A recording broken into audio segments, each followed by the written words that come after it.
Sneakers and Cleats, the podcast. Welcome back to the Sneakers and Cleats podcast. It is President's Day, Monday, February 17th. This is episode 172. Matt Roy, Chuck Miketinac, Don Harris. What's going on, guys? How are you? Happy Monday. Happy Monday. I mean, it's a day that I didn't know if everyone would be here because it's President's Day. Thank you to all the presidents. And, I think, did they merge this? This is a relatively new holiday. It's like President's Day. They didn't want to celebrate Lincoln's birthday and Washington's birthday and everyone individually, so they just grouped it all in. When I was in elementary school, there was both. There was Washington's birthday and Lincoln's birthday. It comes up on me, yeah. Even when I was in school, it was like that. So when did they merge it? I don't know. It's been a while, 20 years maybe? I'm just glad our company recognizes it. I honestly forget that this is a paid holiday every year. And then I come in and I'm like, oh, yeah, hey, cool. Don't know much about history. We got a lot to talk about, though, on this President's Day. All-Star Weekend was something. It was hit and miss. It was the apple of Spurs fans' eye, though. I thought that Spurs fans had a lot to look at, to watch, to be excited about, especially when it came to their young stars in Victor Wembanyama and Stephon Castle, and some intriguing things that happened in the skills challenge of trying to outsmart the system there. So we'll get into all of it. All-Star Game format. I want to talk a little bit about LeBron bowing out of the All-Star Game 2 hours beforehand, which was certainly a choice. Stephon Castle, his stock pointing straight up after the dunk contest and the Rising Stars Game MVP. We'll talk about him. Plus, like I said, Wemby and CP3 trying to outsmart everyone on the skills challenge. We'll also get a lot of sound in from our guy and man on the ground in San Francisco. Zach Hedrick was out there getting all the sound for us, so thanks to him doing all that. Shout out Jack Green. And Jack Green. I do have trivia, though, for you today, Chuck. It's been a while. I needed to, test it. I'm sure you might have seen this on Twitter yesterday, though, so you might have seen the answer. Well, we'll see. Stephon Castle became the second rookie to participate in the Rising Stars, the dunk contest, and the All-Star Game in the same weekend. Who was the first and only? Well, rookies don't make All-Star games. Usually. I feel like we should know this. Like the dunk is a dead giveaway, right? It's a Blake Griffin. Okay. Oh, that's Chuck, actually a pretty good one. Chuck, you got a guess? I don't, but I'll go with Blake Griffin too. You always let Don answer first. He's usually pretty good at that. Chris, you got it. I'm going with Blake too. He's going with Blake. Javi? Blake Griffin is the answer. Nice, very nice. Blake Griffin is correct. He participated in the dunk contest. That was the year he went over the car. He was in the Rising Stars. It was a Kia, too. He was a Kia. Yeah, well, they've been the sponsor. Smaller car. Bigger guy, smaller car than Mac McClung this year. And then he participated. He was an All-Star his rookie year. So that is a nice poll from you. Nice poll. Here's the thing about the Matt McClung dunk. You have to really process. It's not a Kia convertible. It's not the hood of the car. He jumped over the highest part of the car with someone sticking out of the sunroof with a ball on his head. And when you watch him walk up to the car to get everything set, the roof of the car is at his chest. Yeah, he's not a big guy. It's a Honda. It's a Honda Accord. It's a Kia, but it's the same size. It's like jumping over your Honda Accord's highest part. Yeah, well, the thing about that dunk, and we'll get into the dunk contest in a little bit, is that it was basically the same dunk that he did last year, just over a car. Like, it was essentially the same thing. It's still impressive. I'm not saying it's not impressive. I'm just saying there was a certain dunker that if you saw it out in the parking didn't need lot, props. If there was no basketball involved and no hoop involved, and you just saw a guy out in the parking lot jump over your car, you'd be astounded. Well, that's basically who he is just a guy out in the parking lot because he's not actually in the NBA. Right. It's true. All right, so let's talk about the All-Star Game first. Nice poll from Don there to get Blake Griffin. Team Shaq won the All-Star Game. I guess that was the OGs, Team OGs, 41-25. First and foremost, I want to ask about the format because that's the main talk here. What did everyone think of the format? If nobody watched it yesterday, which is probably a lot of people, I only watched it because Wemby and some Spurs people were in it. There was basically a bracket-style tournament. There was 4 teams, 24 All-Stars split up between 3 of the teams. One of the teams was the Rising Stars team that won the Rising Stars bracket on Friday. So that was the team that had Stephon Castle on it. That one coached by Candace Parker. What were your thoughts on the revamped All-Star Game after last year? the All-Star game was a complete farce, and they scored over 200 points, the winning team did, in that All-Star game. Did you think this was better or worse? Well, I thought it was better. I think the format lends itself to the fact that it has to be more competitive, right? Because you win in advance, and if you lose, I don't think that the veteran team wanted to lose to the rookie team going in. So on the surface, I think the idea was good. Have team against team, win in advance. The problem I had was that there was too much time in between the first game when it was like, okay, I think I might be able to get into this. And there was all that TNT nonsense in between game, and I think you lose people at that point. At least for me, it was like, okay, I can sort of get into this. It wasn't like bodies were hitting the floor. It wasn't like it was uber competitive that first game. But I think markedly it was different and it was better and it's set up more for being more competitive. But, when the commissioner has to meet with all the players before the game and say, we need you guys to go out and compete, I think you've got probably some issues going in. Well, he did that last year, too. It didn't work. So I think the fact that it was more competitive was better. I think it was disjointed with all the breaks. I mean, the TNT thing happened during a game. It was 11-0 in the final game, and the TNT took a 20-minute break in between. And so I was thinking, if you're Wemby, you played in the first game, then you had to sit. You had to sit through Kevin Hart performance, musical performance, whatever it is. And then you sit through the 11-0 run. You're not playing because you're on the bench. And then you sit through the TNT thing. Like, it was an hour from Wemby sweating to Wemby sweating. And I think it was more than that. It might have been like an hour and 40 minutes. Maybe, it was wild. It was a long time. And, these guys have to re-warm up and everything. It was just disjointed. I like the fact that they made a game where it gave them incentive to have to win. But other than that, I think they can tweak it in different ways to make it a little better. At the rookie thing, I saw Draymond went off on. Yeah, I was just about to bring that up. They're not valid all-stars. Why do they get to play on Sunday if they didn't earn it? They're not. But at the same time, I like the fact that they're out there pushing the real all-stars to have to play hard. Otherwise, they'll get embarrassed. That was the most competitive game, was the one that the all-stars and the rookies played, because no all-star team wants to lose to some rookies. So, I thought that was actually – Draymond has a valid argument. Basically, Draymond said, why are we bringing all-stars to the all-star – or why are we bringing rookies into the all-star game? Like, yes, they played on the same court on Friday, but that court is the all-star court because all-stars are on it and they're not all-stars, was basically his point. I get it. However, it did make the game more competitive because that game, I was glued to that one a little bit more. One, because Steph Castle was playing and he was playing well, but two, because I really wanted to see the all-stars lose to some rising stars. I really did. Yeah. What about? Yeah, I would have liked to have seen that too. Then maybe it would have been incentivized for them to, maybe not go out there and get embarrassed the second time. For me, it's like, do I have time for this carnival atmosphere in all the sporting events? It's not just the NBA All-Star Weekend, but if it was just basketball and they're playing and they're competing, but do I need all the other stuff? And I think the other stuff, it was nice. They used to kind of blend that stuff in. Now it's completely taken it over, and it's almost overshadowing the event itself. So Kevin Hart, man, way too much Kevin Hart. I thought that Saturday night was much more digestible.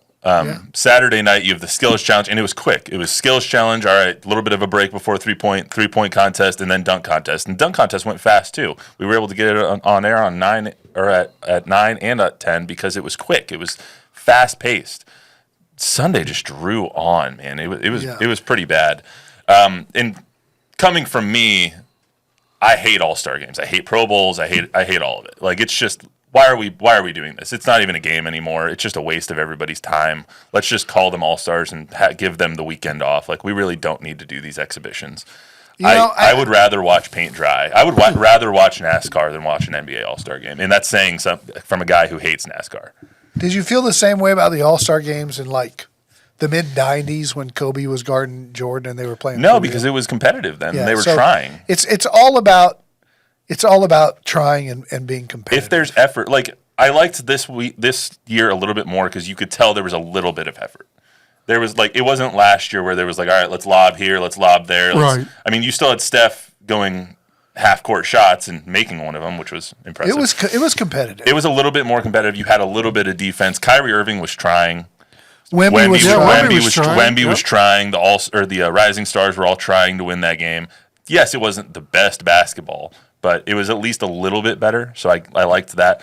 The part that really soured me was before the game when LeBron bows out and he says it was because of ankle and foot discomfort.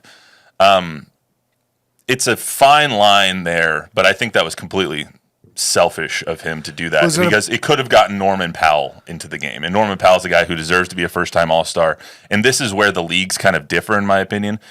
In the NFL, being a Pro Bowler doesn't mean anything anymore. Drake May was a Pro Bowler. Tyler Huntley was a Pro Bowler. Neither of those guys are top-tier quarterbacks. Neither of them should be in the Pro Bowl. Were they real Pro Bowlers or were they? They were alternates. They were fifth. They were fifth alternates. But it doesn't go on your resume. Yes, it does. No, it does. No. But that's what I'm saying. It does, and that's why it doesn't. When you say Zach Martin is a 9-time Pro Bowler, it doesn't mean anything anymore. It means he was voted to the Pro Bowl by his peers 9 times. Drake May is now a 1-time Pro Bowler. No, he's not. In his actual resume, it says that. Yes. Well, that's what I'm saying, though. That's my point. That can't be. That's what I'm saying. That's my point. It invalidates the entire process. Correct. By doing that. In the NBA, I think that it's actually important to be named an All-Star because there's 12. There's 24 All-Stars. And so I feel like it's still important to be named an All-Star. Kyrie Irving was a deserving All-Star, even though he was an injury sub for Anthony Davis. Norman Powell would have been a deserving All-Star, even though he would have been stepping in for an injured LeBron James. However, LeBron decided to be a selfish superstar. I don't think alternates should count towards your resume in either. Either way. Decided to be a selfish superstar, take himself out of the game, and not even ruin all the pictures too. Did you guys see when they were taking the group photos and he was still dressed in his street clothes? Yeah. What a jerk. Yeah. Put the uniform on. Also, you're not playing a real game. You're playing an exhibition. Lace him up, go out there for 2 minutes, throw a lob to somebody, and then go sit on the bench. What was the problem? It might have been a Draymond type of protest, a silent protest. He might not like the format. He may have been mad at the commissioner about something. LeBron's got so much juice, we'll never know what his motivation was. But if he wasn't going to play, he surely should have let people know in advance so that a replacement could have been. It's been a weird year for him, right? I mean, the leave of absence earlier in the year, just a little odd, no doubt. I mean, it was a stupid thing to do, and for him to announce it. It was a flex. It's not something you should be flexing about. No one cares about the All-Star game anyway. Go out there and pretend to care. You guys don't. We all know that, but it's just that soured me a little bit seeing him go out there and not sabotage his team because his team won, but it was just a selfish move in my opinion. Let's get to Wemby. Wemby, his first All-Star game is now in the books. I loved the way he went about the entire weekend. Let's get to what he said after the game before we talk about his weekend in San Francisco. It was better than I expected. That format, 40 points, I think it worked out really well. There was, it felt like there were high stakes to the games, even though, of course, the effort is inconsistent, but it was better than expected. In that format, I think it worked pretty well. I'm proud of, really proud of being an All-Star. Really proud of having the chance to give all I had and taking that opportunity. Yeah. To me, Victor is the role model of role models if you want a superstar on your team in this league. He went out there. He said beforehand he was going to try his hardest. He went out there. He tried his hardest in the skills challenge to try and circumvent the rules. Didn't end up working. Went out in the All-Star game. Went through his entire pregame routine. I saw an ESPN writer who said that the Spurs actually flew out his trainer and people to make sure he could still go out and do his pregame routine. He read his book before the game, which made the internet, and Nikola Jokic shaking his head about it because he didn't believe that Victor actually did that. I just thought that the way that Victor went about this entire weekend speaks to the incredible amount of character and I don't know what the other word I'm looking for. Character is the best one. He gets big picture. He does. He's who you want. He is the superstar that you want on your team. When I was looking for video of him, some of the stuff that Jack sent back, on Saturday. You could tell he was busy with off the court stuff too, the whatever he's got going on the side. But the Spurs PR staff was leading him from basically like the court to try to get him back to the locker room. And he stopped 3 times without being prompted to take a picture with a little kid. And, it was slowing up the process. You could tell, I think, that the Spurs PR staff was probably not real thrilled that he was doing that. But I thought that was cool. I think that to me says a lot. It's yes, there's the business of basketball.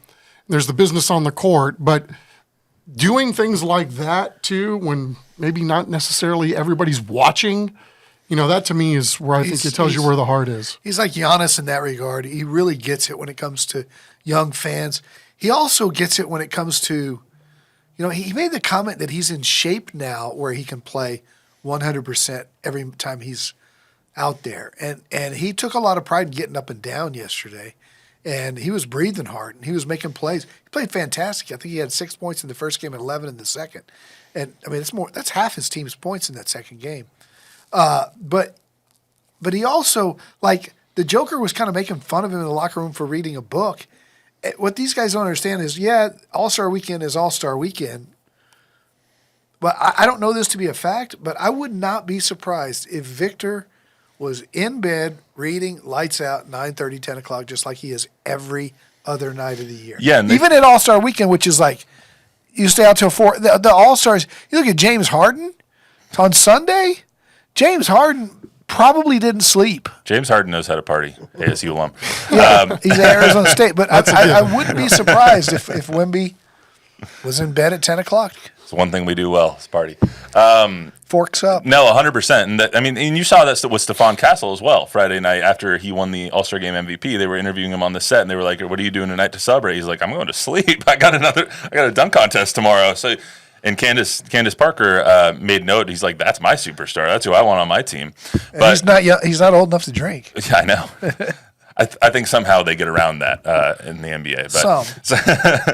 But, no, I loved the entire process. You could tell he was the one that was trying the hardest. He wanted to be on the floor to try and compete with all the All-Stars. He wanted to give people something that they had never seen before. People that were at the All-Star game, patrons that were watching him maybe for the first time, showing them what he's all about. Like, I just loved the entire process. And I was sitting there with my wife last night, and it was just like, she was amazed at the kind of stick-to-itiveness that he has, the character, the integrity that he has to go out there among the superstars of superstars, the KDs, the LeBrons, the Damian Lillards, everybody else under the sun, and still go out there and compete like it's a normal game. He had the ball at the top, maybe half court, and he was dribbling up, and Charles Barkley said, that boy right there, he's going to be here for the next 20 years. They said on the broadcast that they think he could be the MVP next year. I think it was Reggie Miller who said that. It was in the next Castle? No. Wemby. Wemby. No. Barkley said that about Castle. Oh, I didn't know. I didn't hear that. No, it was like I said. It was just extremely impressive showing from Wemby. One thing that might be a little bit less impressive and was more interesting was the strategical decision. I know that's not a word, but strategical is what I'm going to go with. Decision on Saturday night to be disqualified from the skills competition. So if nobody saw it, on Saturday night, Wemby and CP3 batted leadoff in the skills competition. It was the first competition on All-Star Saturday night, which is still the best day of the All-Star break. The objective is to finish the obstacle course by passing and shooting in the quickest time. They tried to circumvent the rules and not really take the shots, just kind of take the ball off the rack and throw it towards the basket because they wanted a faster time, and that disqualified them because they weren't valid shot attempts. Everyone on the broadcast was like, this has CP3 written all over it, but come to find out, it was Wemby who came up with this decision. Let's hear from him. I did, and I don't regret it. I think it was a good idea. I mean, we had the best time. Just numbers speak for themselves. Before we went out, he was out there asking, and they never said nothing. So we tried something that we thought could win. You see, it had the best time. So even in defeat, they were like, we had the best time. So Draymond defended Wemby and said, I watched Wemby walk around and ask 5 different people, can we do and none this? of them told him, because I don't think that was an actual rule that that was on the books before they did it. I think that they just made that rule up because it made a mockery of the game. No, it was on there. It was on the rules. I read the rule book. One of Wemby's shots was close. I'm just saying. So, like, had they just got him, threw him off the backboard fast instead of just raking the rack. If they would have just, it was so blatant. made it valid shot attempt, that would be very vague. If you got even close. Chuck? I was looking, I was watching something else on Saturday night, and so you see this stuff on Twitter, and I'm thinking, how the hell do you get thrown out of an exhibition during All-Star Weekend? I mean, that to me was the funniest part.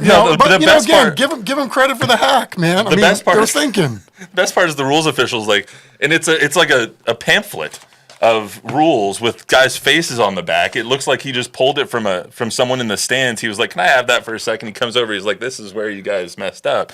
I just thought it was really funny, but I think the bigger controversy was that they wouldn't let Allie LaForce interview. Yeah, what a jerk. First of all, let Allie. It's an all-star game, bro. Let Allie. We're not doing that. And We're not doing TNT that. owns the freaking rights. And Yeah. that's why they get the interviews. That to me was, a little subtitle to That guy all thought- this that never got any attention. That guy thought his job was way more important than it actually Yeah. was. But to me, it to the larger point, Wemby always looking for an edge, man. Chess, not checkers. We know he's a chess player. He went out and did that in New York a little bit ask you earlier this this. year. I loved that they were trying to at least search for a way to win. Okay, so they went first. Yeah.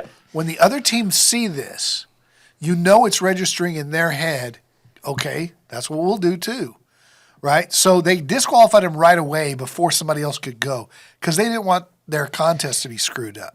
I agree. Had they gone last, would they have been disqualified? I would hope not. I don't know. I would hope not.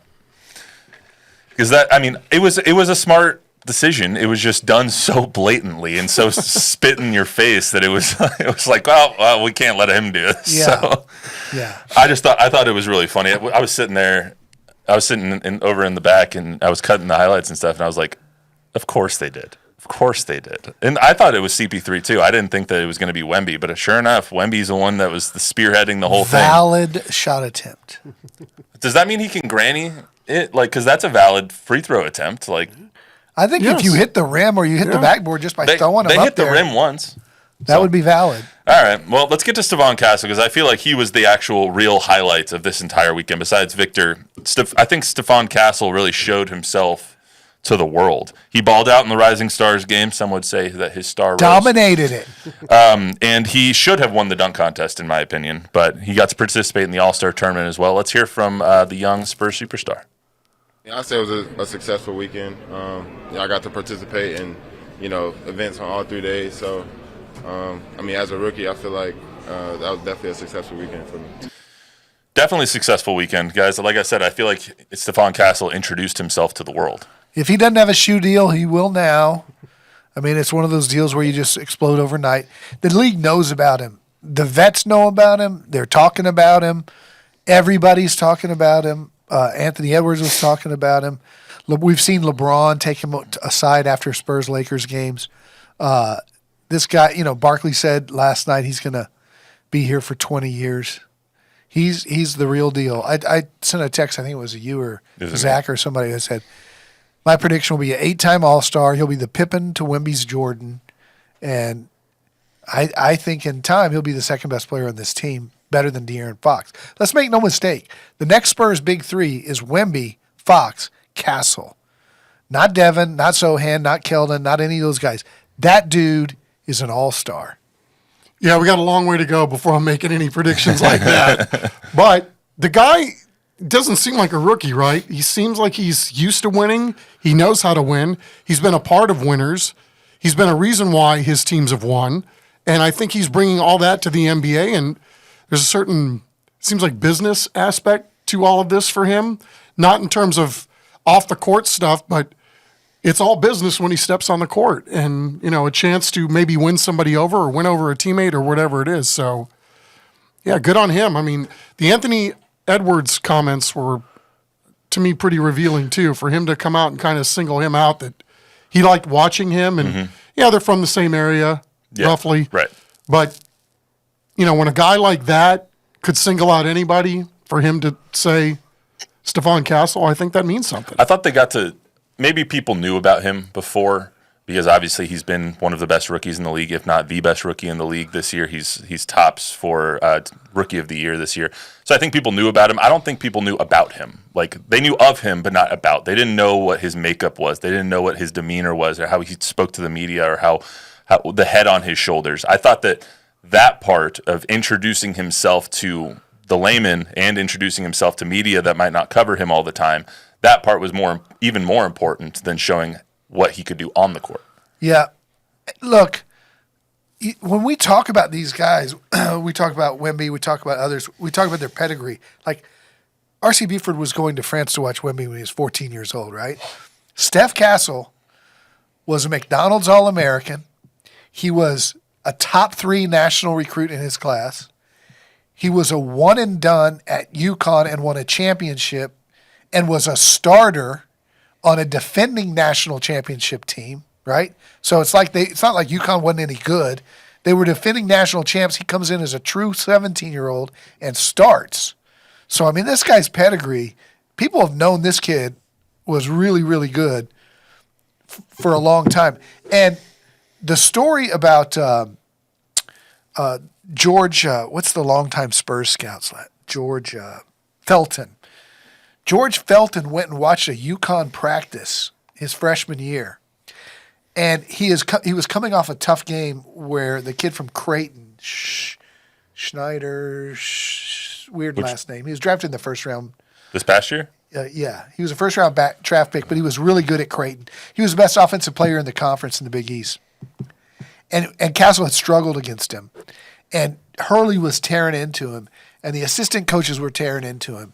And he was having a rough practice, and they were ripping him time after time. And George Felton told the coaching staff at UConn afterwards, I've been doing this for 40 years, and you got into him, you got into him, you got into him. The kid never blinked. It was always, yes, sir? Okay, let's go back to work. He didn't drop his head like, oh, I'm frustrated, I'm getting killed today. Never dropped his head. And Felton said, I've been doing this 40 years. I've never seen that. I've never seen somebody get ripped that bad and not have bad body language. So he's a special breed of cat. Baylor Shireman? Yeah. I just had to look that up. No, I agree. I mean, I think that Steph Castle is the real deal, and there's a reason that he wasn't included in the De'Aaron Fox trade. I mean, there's a reason that De'Aaron Fox was texting Stephon Castle saying, I want to play with you. I don't want to be traded for you. I want us to build something here. Props to mom and dad, too. Stacy Castle, who played with Tim Duncan at Wake Forest, they did their job with him. Chris Hoffman filling in for Bob Gambert today. Chris, what's going on the web, man? The first thing is that I was reading about Stephon Castle's performance in the Rising Stars. He either scored or assisted on 18 of the 25 of his team's points. So that right there is amazing in itself. But Robert Smith has got a really good comment, and he said he liked how Castle looked like he belonged on the floor with Curry and the rest of the All-Stars. Sometimes they get a deer in headlight look, and he didn't seem to have that today or this weekend. Yeah, I think that's fair. Had that great move where he missed the dunk. Mm-hmm. But, I mean, it was a fantastic move to get to the rim, and he just lost the handle on it. But the Rising Stars game, that Reed Shepherd. Yeah. The guy that we all wanted the Spurs to draft because of his shooting ability. Reed Shepherd looked like a high school kid. He moved anybody he wanted. He got to the rim and moved everyone who tried to guard him. Just moved him all the way to the rim and then got to the cup. He bullied people in that Rising Stars game. Yeah, absolutely. Anything else, Chris? Nope, that's good right now. Last thing before we get out of here. Giannis made a comment about this should be USA versus the rest of the world. I don't know how you can look at the NHL, what the NHL is doing right now, and say that would not be better than what they're putting on right now. I mean, the Canada-USA hockey game on Saturday night, right? Mm-hmm. 3 fights in the first 19 seconds. One of the best. 9 seconds. Thank you. One of the best exhibitions I've ever seen. And when you think of an exhibition in a physical sport like hockey, and you have the superstars of superstars, the best players in the league on both sides of the ice, at all levels of the ice, from 4 different countries, going balls to the wall, fighting, checking people into the boards, and LeBron gets out because of an ankle discomfort. It gives you a little bit of a show of like, this is important to some people, this is not important to others. So as far as a global competition, U.S. versus the rest of the world, I'm all for it because I think that actually might be the fix. It works for the Ryder Cup. Those are always Absolutely highly competitive. And you put a USA on someone's chest and you put someone else's flag, nationality on their chest, they're going to play harder than if you put All-Star. So agreed. I'm all for it. So we'll see if the Sounds like a good idea. That's why I didn't watch any of the NBA stuff You're on watching the Saturday NHL? night. Well, my son goes, "Hey, let's watch this hockey." I'm like, "Okay." I mean, when's the last time I watched a hockey game? But they throw the gloves off the first 2 seconds. You're Brady thinking, to Chuck, baby. okay, this is a gag. This is to try to get me to watch. Then they came off again a few seconds later, and then they came off again. And then the way that they played and checked each other, it was like I absolutely watched an entire hockey match start to finish, and hockey game. I can't remember the last time I did that. It's been decades. I'm just hoping that there's a rematch in the finals in The TD Iguanas. Garden, baby. Well, Canada was up 2-0, I think, last I saw. They're up 4-0 now. Are they? So, Okay. Yeah, they're gonna play So the U.S. in the hopefully finals. we'll see it again. Anyway, that's all we got for you today in the Sneakers and Cleats podcast. Remember, download, rate, review, subscribe, give us a 5-star rating, tell a friend, tell an enemy. We and the NBA will be back on Thursday. We'll see you then.